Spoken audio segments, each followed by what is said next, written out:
The feathers on the work table in front of Rugi glowed briefly as the spell which the third had cast over them sank in. Experimentally, he picked one up. If this didn't work, he didn't know what else he could do. Gripping the stalk tightly with one hand, he slowly lifted one leg, then slowly lifted the other. The third smiled to himself as he hovered in the air. Then, bit by bit, he began to rise, willing himself higher and higher, until he bumped his head on the ceiling.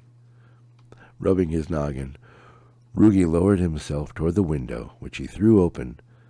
With a feather held tightly in his hand, the magic maker soared into the air. Rugi laughed aloud with delight and performed aerial somersaults, barrel rolls, and loop-de-loops. Then he returned for another feather. June had to try this. The whooping and wheeling of two flying magicians caught the attention of Saitet, who flew in for a closer look. While he didn't like to spend much time in bat form when it was this cold, the joy which June and Rugi were experiencing was so infectious, he simply had to join in their aerobatic play. When Marcus and Quargle entered the Singing Pony trading post, they were engaged in an argument that followed them in. "All I'm saying," said Quargle, "is that we should have thought this through a little better. You told all the kids that Shanar-Kallas is going to come in and deliver presents tonight while they're asleep. When they see Splim tomorrow, they're going to demand to know why he didn't come tonight." I know, Marcus shot back. "You told me at least 6 times already. What do you want me to do?" "Problems, gentlemen?" asked Jorah. "Yeah," said Quargle. "Marcus here told all Mountain Shade kids that a magical fat man was going to come tonight and leave them presents." "Oh, that does sound like a problem?" Marcus went back to the tavern area and ordered a pint of ale. As he sipped his drink, he looked over and noticed a rather sad-looking beaver nursing a cup of tea and some wood shavings. "Bridgepotty," he said, "what's got you looking so down?" "Nothing. You'd think it's silly. Try me. My shop is full. I made so many toys that I have no room for any more. I have to stop making them."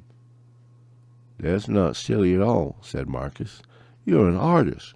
Creating is in your blood." Splim came out of the kitchen carrying a small plate with a corn cob on it. "Here you are, Pridgepotty," he said. "Compliments of the cook." "Splim," said Quargle as he entered the tavern, "what are you doing here?" "Next to nothing," Splim replied. "I would normally be making preparations for the feast, but with no food, there's nothing I can do. So I came here to see how I could help out." A cold wind blew through the building as June, Rugi, and Saitet entered and left the door open a bit too long. The 3 of them were laughing merrily, and Rugi ordered a round of drinks for everyone. "What's got you so jolly?" asked Quargle. "Rugi has been working for weeks on a flight charm," June explained. "He hoped to have it done 3 days ago, but now he finally has it perfected." "What was 3 days ago?" asked Splim. "Kara's birthday," replied Rugi in his slurry speech. "I wanted to have it ready for her birthday present. I suppose it will have to be a Solstice gift." Marcus' brain was suddenly alight. Looking from one to another of the assembled faces, he said, "Friends, I have an idea." The snow continued to fall harshly as Mara stared out the window. It was nearly midnight now, and would soon be Solstice Day. She would not be able to teleport again until almost noon. She would miss Solstice morning with her husband and children.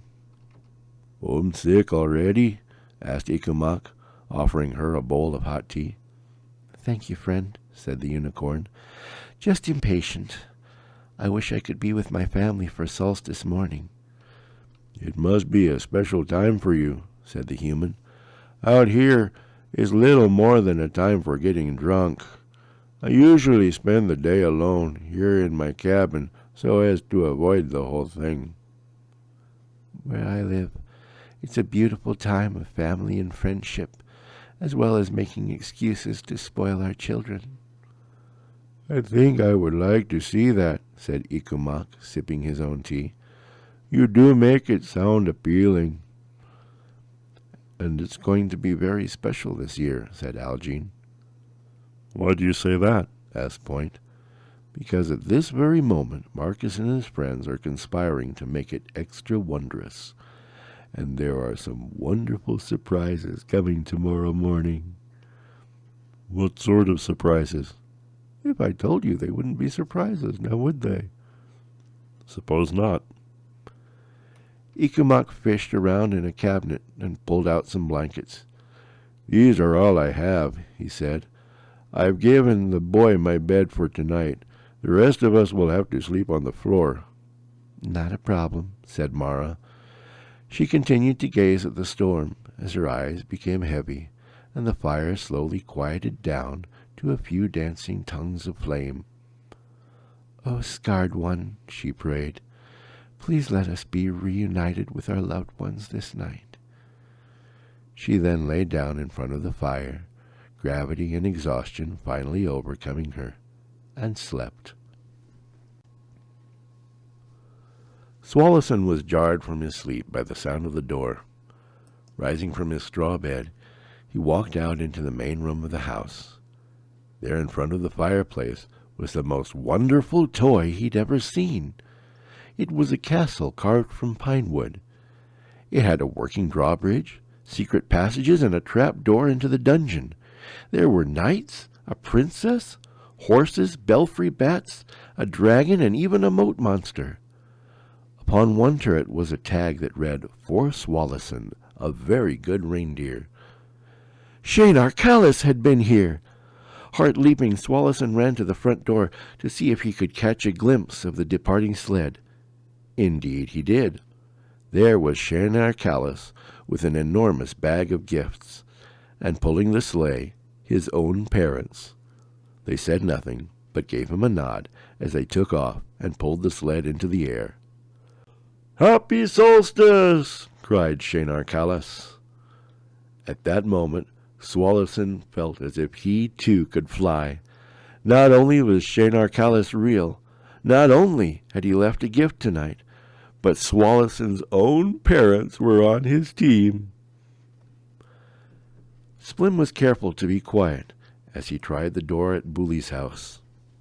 "Locked," he reported. "That's okay," said Saitet. "That's why I'm here." Shrinking to full bat form, he took a small package in each foot and spiraled upward. Reaching the chimney, he dove in. Hearing someone moving around downstairs, Kara came up to the top of the stairs and peered down. There was someone there indeed. He was dressed in red fur, and he was putting something into the socks which had been hung up in front of the fire to dry.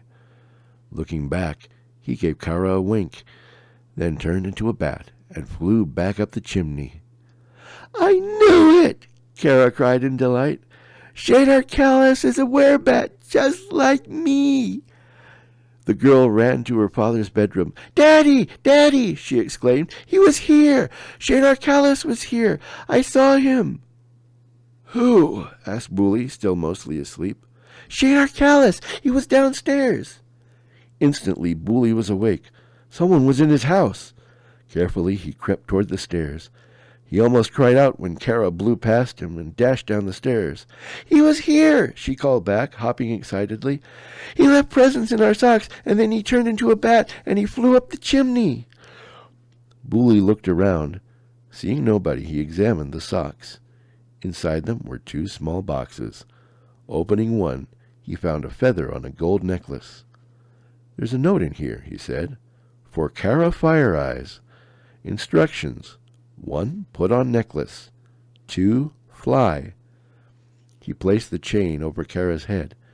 Kara turned into a bat, and waving her one wing, she rose into the air and began zipping about the house. "Look, Daddy!" she shouted. "I'm flying, just like all the other bats."